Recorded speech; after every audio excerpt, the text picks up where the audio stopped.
Bonjour à toutes et à tous, je m'appelle Saïkoup et je travaille dans le domaine de la data depuis plus de 13 ans. Pour continuer à étayer notre carte mentale autour du data management, je vous propose d'évoquer dans cette vidéo le domaine de la data quality.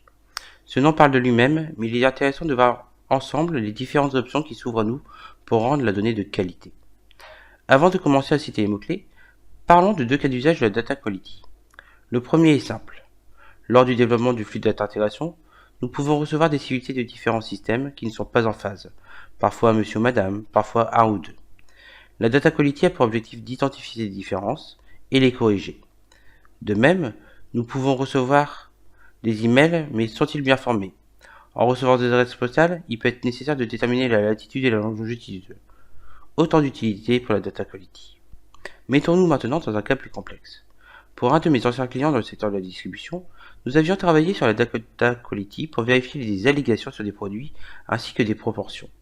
En effet, ce client était susceptible de recevoir une fiche produit disant que le produit était en faible teneur en sel et qu'il avait 100% de sel.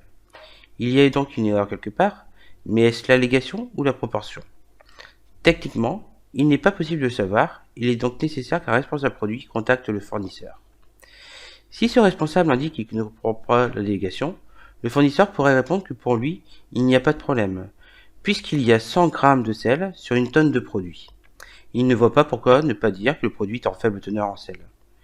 Il appartient alors au responsable du produit d'indiquer l'unité de la proportion, que ce n'est pas du gramme par tonne, mais du pourcentage.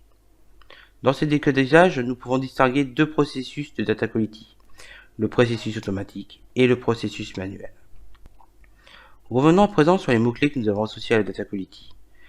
Qualification des données. C'est la détection des données ainsi que leur type et leur corrélation qui doit être automatisée.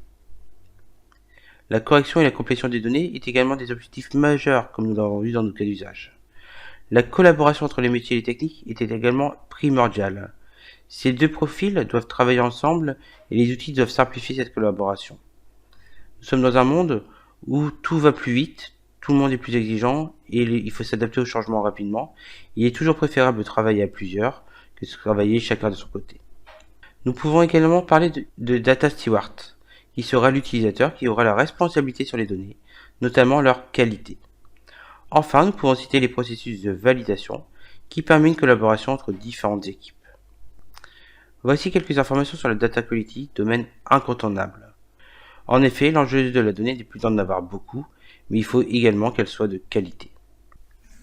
Nous voici à la fin de ce webinaire sur le data management et espérons qu'il vous a permis de vous familiariser avec ce domaine si important pour toute société. Nous restons bien sûr à votre disposition pour toute question. N'hésitez pas à vous abonner sur notre compte LinkedIn, Facebook, Twitter, mais également sur notre chaîne YouTube. Si vous voulez vous renseigner sur notre activité, rejoignez-nous sur notre site internet. Je vous remercie de votre attention. Restez connectés à DBI, nous aurons le plaisir de vous retrouver sur de nouveaux sujets très prochainement.